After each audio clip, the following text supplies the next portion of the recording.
Welcome to the show star today. இன்னைக்கு star டுடேல நம்ம கூட எந்த ஸ்டார் இருக்காங்க அப்படின்னு பார்த்தீங்கன்னா, பல ஸ்டாரை நீங்கள் வந்துட்டு மூவிஸில் பார்க்கும்போது அழகாக தெரியணும் அப்படின்னா அவங்களோட காஸ்டியூம் வந்துட்டு ரொம்பவே முக்கியமான விஷயம் இல்லை.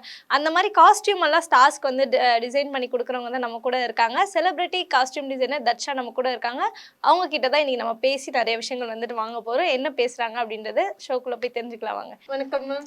வணக்கம். எப்படி இருக்கீங்க? ரொம்ப நல்லா இருக்கேன். நீங்க எப்படி இருக்கீங்க ஸ்ரீஜா? நானும் ரொம்ப நல்லா இருக்கேன் மேம். நீங்க சொல்ற மாதிரி ரொம்ப அழகா இருக்கீங்க. நீங்க பண்றது எல்லாமே ஒரு ஆர்ட்ன்றதுனால நீங்களே ஒரு ஆர்ட்டா மாறிட்ட மாதிரி எனக்கு தெரியுது.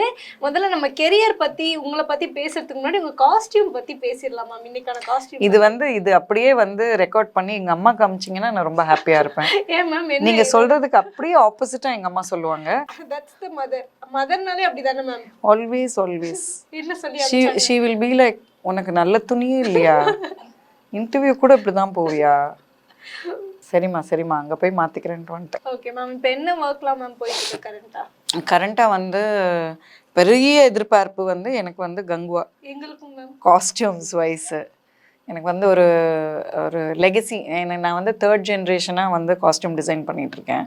So I feel it is a tribute to my grand father. அவர் 900 ஃபில்ம்ஸ் மேலே பண்ணிட்டார், ஆல் இண்டியன் லாங்குவேஜஸ்.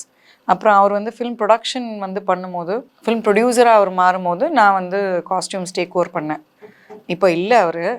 ஆனால் நான் நினைக்கிறேன் இந்த லாஸ்ட் 30 இயர்ஸோட ஜேர்னி இந்த கங்குவாவோட is a tribute to my grand father. Because அவர் எப்படியெல்லாம் வேலை பார்க்கணும்னு நான் எதிர்பார்த்துருப்பாரோ அப்படியெல்லாம் நம்ம இந்த படம் பண்ணியிருக்கோம். Okay ma'am. ஏதாவது லீக் பண்ண முடியுமா? ஏன்னா நாங்களும் ரொம்ப ஆர்வத்தில் இருக்கோம். என்ன மாதிரிலாம் ஹார்ட் ஒர்க் பண்ணியிருக்கீங்க இதில்? அவங்க என்ன பண்ணியிருக்காங்க? ஹார்ட் ஒர்க் இதில் ஃபர்ஸ்ட் ஆஃப் ஆல் தனிப்பட்ட ஹார்ட் ஒர்க் எதுவும் இல்லை. இது கம்ப்ளீட்லி டீம் ஒர்க். நம்ம ப்ரொடக்ஷன் டிசைனரோ இல்லை ஆர்ட் டிபார்ட்மெண்ட்டோ இல்லை மேக்கப் அண்ட் ஹேர் டிபார்ட்மெண்ட்டோ இல்லாமல் நம்ம இந்த லுக்கு கொண்டு வந்திருக்க முடியாது. இதெல்லாம் இந்த தொலைநோக்குன்னு சொல்லுவாங்க இல்லையா, இந்த விஷன் டைரக்டருக்கு டைரக்டர் நம்மளுக்கு ப்ரீஃப் பண்ணி அதுக்கப்புறம் when all the departments come together, it's a beautiful marriage. இப்போ நீங்கள் காஸ்டியூம் டிசைன் பண்ணுறீங்க இல்லையா, உங்களுக்கு யாருக்கு டஃப்பாக இருந்ததுப்பா உங்களுக்கு டிசைன் பண்ணுறதுக்கு, இந்த கேரக்டருக்கு எனக்கு பண்ணுறதுக்கு ரொம்ப டஃப்பாக இருந்ததுன்னா யாரை சொல்லுவீங்க? சிலப்போ அப்படி எனக்கு ஆட்ஸ் தான் ரொம்ப ட்ரைங்காக இருக்கும். சினிமாவில் நமக்கு டைம் இருக்கும். நமக்கு ப்ரீ ப்ரொடக்ஷனில் ஒரு 3 months 2 months 5 months 4 months 1 year அப்படிலாம் இருக்கும். ப்ளஸ் எனக்கு என்னென்ன ஆப்ஷன் இருக்கும் சினிமாவில். நமக்கு இப்போது டேரக்டர்கிட்ட சார் இது எனக்கு ஒர்க் ஆகலை, அவங்களுக்கு போட்டால் இது நல்லா இல்லை, இப்படியெல்லாம் நமக்கு ஸ்பேஸ் இருக்குது.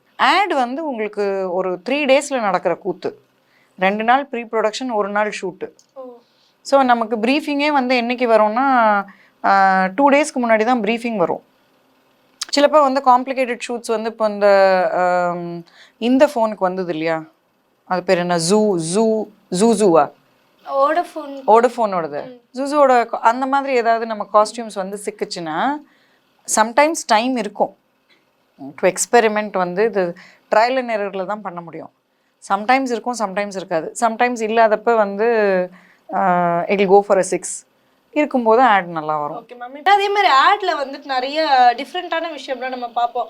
நம்ம ஆட்ல என்ன பார்க்குறோமோ அது ரியாலிட்டியில் அவங்க எடுக்க மாட்டாங்க. இப்போ அந்த சிக்கனை ஒரு மாதிரி நல்லா சூப்பராக காட்டணும், கலராக காட்டணும்னா மேலே ஃபயர் பண்ணுவாங்க. இந்த மாதிரி நிறைய டெக்னிக்லாம் ஆட்ல யூஸ் பண்ணுவாங்க. நீங்கள் அந்த மாதிரி ஏதாவது வியர்டான விஷயம் பண்ணியிருக்கீங்க? அந்த காலகட்டத்தில் ஆட்ஸ்னால் நம்ம இப்போ மேகசீன்ஸில் வரும் ஃபோட்டோஸ். ஆமாம்.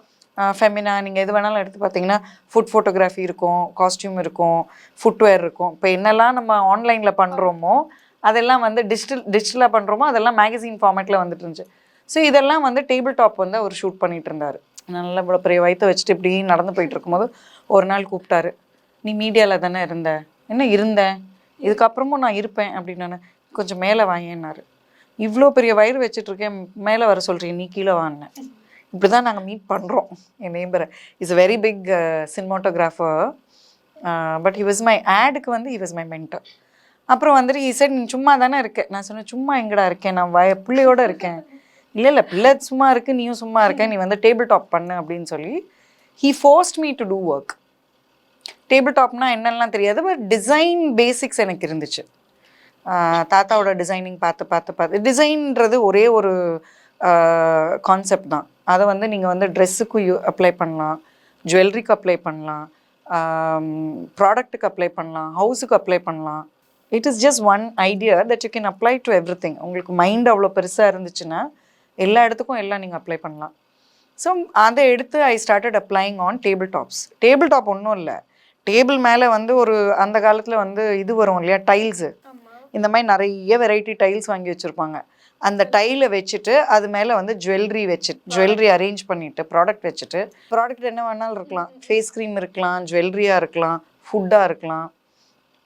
ஃபுட்டெல்லாம் நாங்கள் பண்ண அமக்கலம்லாம் வேற லெவல். ஃபுட்ல தான் மேம் நிறைய ஏமாத்துறாங்க. அதுல என்னெல்லாம் நடக்கும் behind this? First of all வந்து நீங்கள் பார்க்குற எந்த கலருமே ட்ரூ கலர் கிடையாது. நாங்கள் வந்து பெயிண்ட் எல்லாத்துலேயுமே பெயிண்ட் சேர்ப்போம், கலரிங் சேர்ப்போம். இது தெரியாம நாங்க வேற சிக்கன் மசாலா வாங்கி கலர் வரலன்னு ரொம்ப கஷ்டப்பட்டு. நீங்கள் வந்து ஃபோட்டோகிராஃபியில் பார்க்குற சிக்கனுக்கும் ஆடில் பார்க்குற சிக்கனுக்கும் நீங்கள் சமைக்கிறதுக்கும் சம்மந்தமே கிடையாது. ஓகே. இது கோல்டன் கலராக வந்து வர்றதுக்கு நாங்கள் கோல்டன் பவுடர்லாம் மேலே போட்டுட்டு அதுக்கப்புறம் ஆரஞ்சு பூசுவோம். இப்போ நாங்கள் வந்து அட்வர்டைஸிங்கில் ரொம்ப ஃபேமஸாக இருந்த நிறைய ஒர்க் பண்ண காலத்தில் வந்து ஃபேமஸாக இருந்தது காஃபி ஆடுக்கு வந்து நீங்கள் நிஜமான காஃபி வந்து அப்படி நுரை வராது.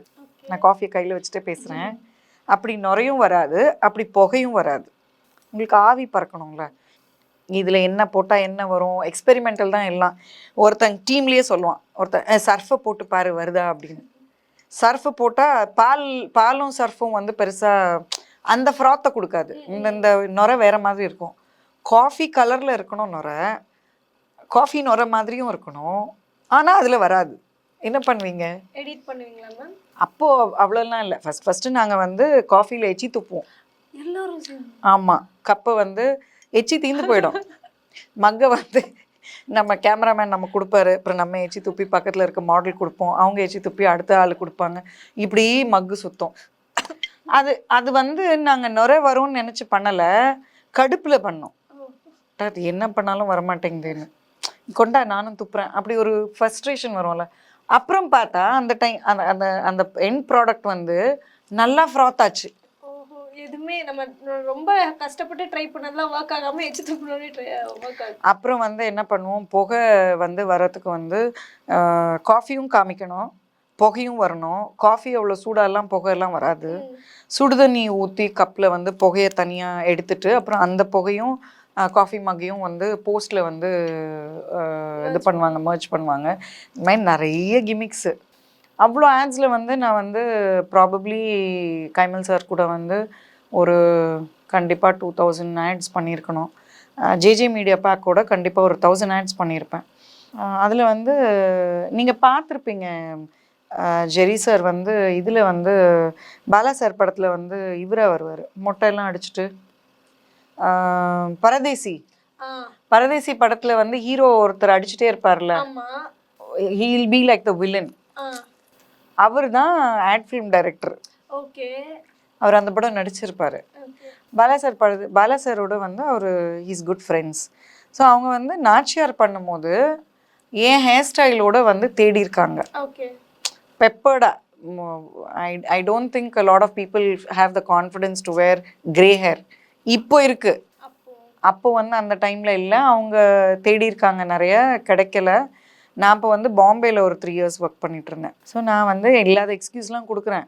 நம்ம தான் வந்து சசி சார் நடிக்கும் போதே டைப் அடித்தோமே, நமக்கு இந்த வேலை தேவையா திரும்ப அப்படின்னு சொல்லிட்டு நான் என்னென்னமோ எக்ஸ்கியூஸ் சொல்கிறேன். சார் நான் பாம்பேயில் இருக்கேன், நான் வரும்போது சொல்கிறேன்.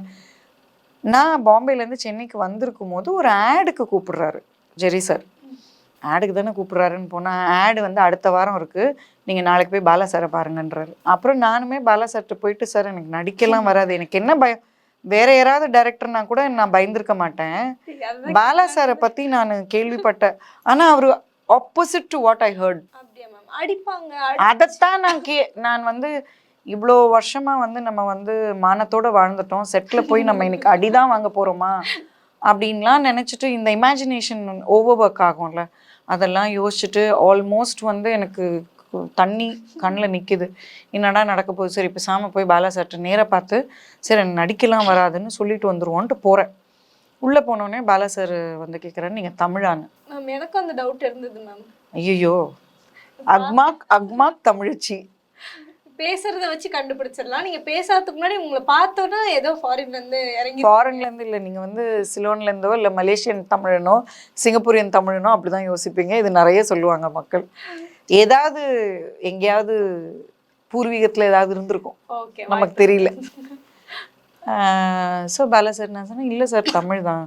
தமிழ் படிப்பீங்களான்னாரு. படிப்பேன் சார். இந்த டைலாக்கை படிங்கன்னாரு. நான் வந்து என்ன சொல்ல போனேன், என்னெல்லாம் ப்ரிப்ரேஷன் பண்ணேன் மைண்ட் வைஸ்ன்னு அதெல்லாம் தாண்டி அந்த டைலாக்கை படிச்சோன்னா ஓகே நீங்கள் இதை மனப்பாடம் பண்ணிட்டு வந்துருங்க, நாளைக்கு காலைல 6 o'clockன்றாரு. எனக்கு அதுக்கு ரியாக்ட் பண்ணவோ பயப்படவோ வேண்டான்னு சொல்லவோ எதுக்குமே அந்த இடத்துல முகாந்திரம் இல்லை, ஸ்பேஸ் இல்லை. எனக்கு என்னடா சில காமெடியில் வரும்ல, நீ என்னடா சொல்ல போன, நீ என்னடா சொல்லிட்டு வந்த, அந்த மாதிரி இருந்துச்சு. வந்துட்டு அப்புறம் நான் பைஹார்ட் பண்ணிட்டேன். நெக்ஸ்ட் டே மார்னிங் 6 o'clock போயிட்டோம். பை காட்ஸ் கிரேஸ் வந்து ஓகே ஆயிடுச்சு. எத்தனை டேக் மேம் எடுத்தீங்க? இல்லை, அது ஒரு மாதிரி பாலா சார் நல்லா கான்ஃபிடென்ட்டாக எனக்கு பண்ணி கொடுத்தாரு. டைலாக் வந்து என் கூட ப்ராக்டிஸ் பண்ணார்.